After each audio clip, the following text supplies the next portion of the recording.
क्योंकि चुनावी मेंढक निकल करके, कहते हैं ना बरसाती मेंढक, ये वो निकल करके आ रहे हैं। पहले भी इन्होंने वादे करे, आज तक वो वादे नहीं करे। इन्होंने फर्जी वोट बनवाने का पूरी दिल्ली में काम करा है। कभी 2100 के नाम पर, कभी 18,000 के नाम पर। बहुत सुंदर।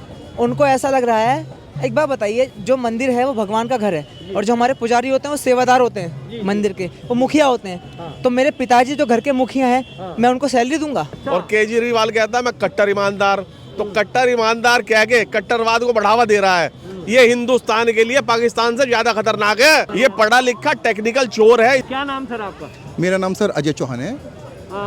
दिल्ली में कहाँ रहते हैं? मैं सीमापुरी में रहता हूँ। सीमापुरी एरिया की जनता का क्या रुख देख रहे हैं आप इन चुनाव में? देखिए, इस बार की जनता का सीमापुरी में ही नहीं, पूरी दिल्ली में जो नज़र आ रहा है वो बीजेपी की तरफ रुझान नज़र आ रहे हैं।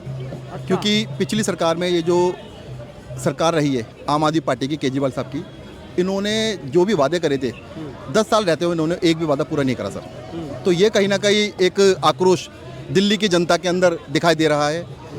क्योंकि चुनावी मेंढक निकल करके, कहते हैं ना बरसाती मेंढक, ये वो निकल करके आ रहे हैं। पहले भी इन्होंने वादे करे, आज तक वो वादे नहीं करे। ऑन मीडिया पे आज तक पे आकर के भी ये बोल चुके, कई बड़े मीडिया पे भी बोल चुके कि मैंने 3 वादे करे थे और 3 बार वादे नहीं करे पूरे। इस बार फिर मुझे मौका दो। तो देखिए, दिल्ली की जनता मूर्ख तो नहीं है साहब। इस बार बदलाव होएगा। मुझे लगता है बीजेपी की तरफ लोगों का रुझान है। आपको लग रहा है केजरीवाल कह रहे हैं हमने जितने वादे किए सारे पूरे कर दिए? देखिए, उन्हें लगता है, उन्हें सपने आते साहब। वो रात को सोते हैं, फिर उनकी नानी या दादी या नाना, उनकी नानी माँ कहती है, तब उन्हें सपने आते हैं। ये दिल्ली है साहब, ये देश की राजधानी है। क्या देश की राजधानी क्या इस लायक में नहीं रही कि उसे साफ पानी मिलता सर? दिल्ली की सड़कों पे विकास करते हैं ना सर। आज देखो ना, जगह जगह पे गड्ढे। सीमापुरी का इतना बुरा हाल है, मैं कहता हूँ किसी भी घर का एक नलका खोल करके देख लीजिए, गटर जैसा पानी आता है गंदा। और तो और सड़कों का इतना बुरा हाल है। सफाई जब से एमसीडी इनके हाथ में आई है, सबसे ज़्यादा भ्रष्टाचार है इस सरकार में सर। सिर्फ भ्रष्टाचार के अलावा कुछ नहीं देखने को मिला। इस बार बदलाव होएगा। दिल्ली में बीजेपी सरकार बनने जा रही है। सीमापुरी सीट ऐसी है जो मुस्लिम बहुल एरिया है, वहाँ एक इन्होंने अभी लगता है कि भाई घोषणा की मौलानाओं को सैलरी देने की, पिछले 11 साल से दे भी रहे हैं। उसका इफेक्ट दिख रहा है आपको? मैं आप लोगों की चैनल पे देख रहा था, इनके मुखिया के केजरीवाल जी के पास मुस्लिम समुदाय के लोग जा रहे हैं, बराबर मांग कर रहे हैं कि हमारे को मीटिंग कर दीजिए। 2 से 3 बार उनके यहाँ चले गए केजरीवाल साहब है कि उनको समय दे करके राजी नहीं है रहे। ये कहाँ से देगी सरकार? उनकी 17 महीने की उनकी तनख्वाह रोकी हुई है। अब फिर वही वाली बात है, बरसाती मेंढक चुनाव सर पे आए, इन्होंने सोचा कि अब ये फेंक दूँ, अब ये फेंक दूँ, अब ये फेंक दूँ। ये दिल्ली के लोगों को समझते हैं हथकंडा। ये दिल्ली के लोगों को समझते हैं कि फॉर्मूला। इनको लगता है कि मैं कोई फॉर्मूला फेंकूंगा और मेरे को वोट मिल जाएंगे। सर, देश हित में करिए ना। देश की राजधानी है दिल्ली। और जिस दिल्ली को कहते थे मेरी देश की धरती सोना उगले हीरे मोती, आज उस देश की धरती का सीमापुरी में आप देखेंगे। आप तो खैर ग्राउंड लेवल पे घूम रहे, पूरी देश में, पूरी विधानसभा में, पूरी दिल्ली में घूम रहे। सीमापुरी में आप एक बार ग्राउंड लेवल पे गली गली में जाकर के देखिए। इतनी 10 साल में कोई अंतर दिख रहा है सीमापुरी के क्षेत्र में? सड़कों पे कोई अस्पताल या स्कूल कोई वर्ल्ड क्लास खुला हो? अगर अंतर करा होता ना, तो इनका वर्तमान में सीमापुरी का जो विधायक था, वो कैबिनेट मंत्री था, राजेंद्र पाल गौतम। जी जी जी। वो अपनी ही सरकार से इस्तीफा दे करके क्यों चला गया कांग्रेस के अंदर? इस बार दिल्ली में कांग्रेस मजबूती से चुनाव लड़ रही है। मुस्लिम समुदाय के जो लोग हैं, उनका विश्वास कहीं ना कहीं कांग्रेस पे था, जो इसने आम आदमी पार्टी ने विधानसभा चुनाव में पिछली बार दोबारा खींचा मूर्ख बना करके। इस बार कहीं ना कहीं कांग्रेस भी अपनी जगह मजबूत हो रही है, पर कहीं ना कहीं दिल्ली में जो सरकार बनने जा रही है वो बीजेपी का। कारण क्या है? बीजेपी जो वादे करती है उसको पूरा करती है। लोगों का विश्वास है बीजेपी के ऊपर। ऐसे झूठे इंसान के ऊपर कहाँ तक विश्वास करे? पहले 2 वादे करे, वो पूरे नहीं करे। इस बार फिर आकर के कह रहा है चुनावी जुमला कि मेरे को फिर से मौका दीजिए, मैं इस बार कर दूंगा। जमुना साफ नहीं करिए, पानी साफ नहीं है, जगह जगह गड्ढे हैं।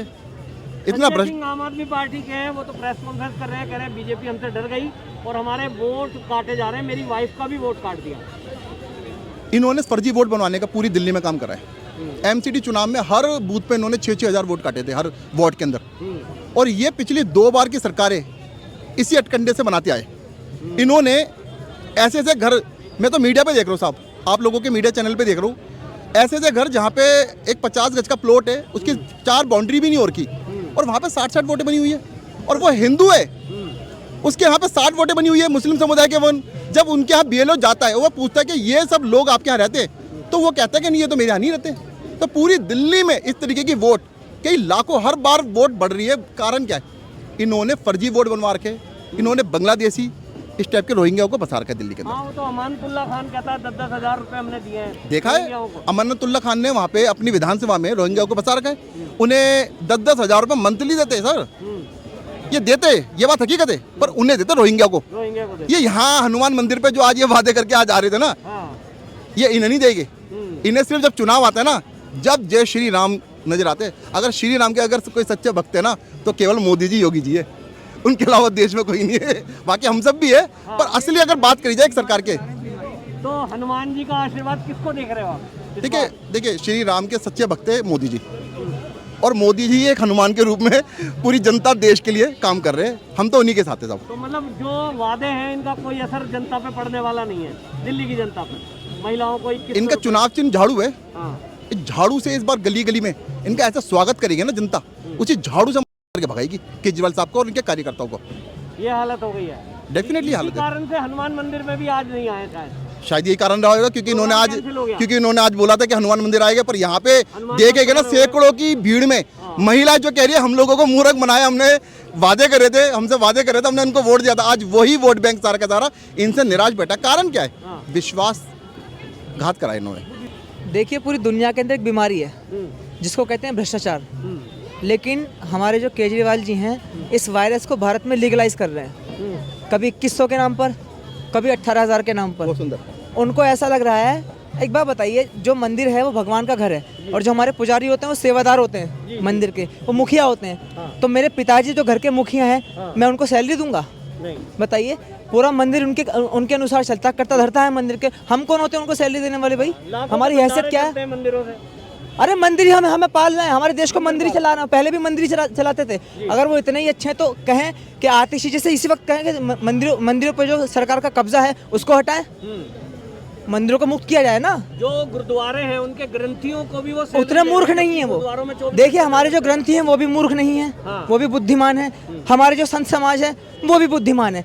हाँ, कुछ महिलाएं मूर्ख बन सकती हैं उनसे, जो पहले भी बनती आ रही है, क्योंकि बस में टिकट वगैरह फ्री में मिल जाता है। कुछ महिलाओं के पैसे गायब हो गए, सुन रहे हैं, OTP ले लिया। डाटा को स्मगल करने के लिए कर रहे हैं वो सब। इंडियन डाटा को बाहर स्मगल करना है उनको। क्यों? क्योंकि उन्होंने जो देशद्रोहियों से पैसा ले रखा है, गुरपतवंत सिंह जैसे कैनेडियन आतंकवादी से उन्होंने पैसा ले रखा है, या PF5 के जो आतंकवादी गुंडे हैं उनसे पैसा ले रखा है।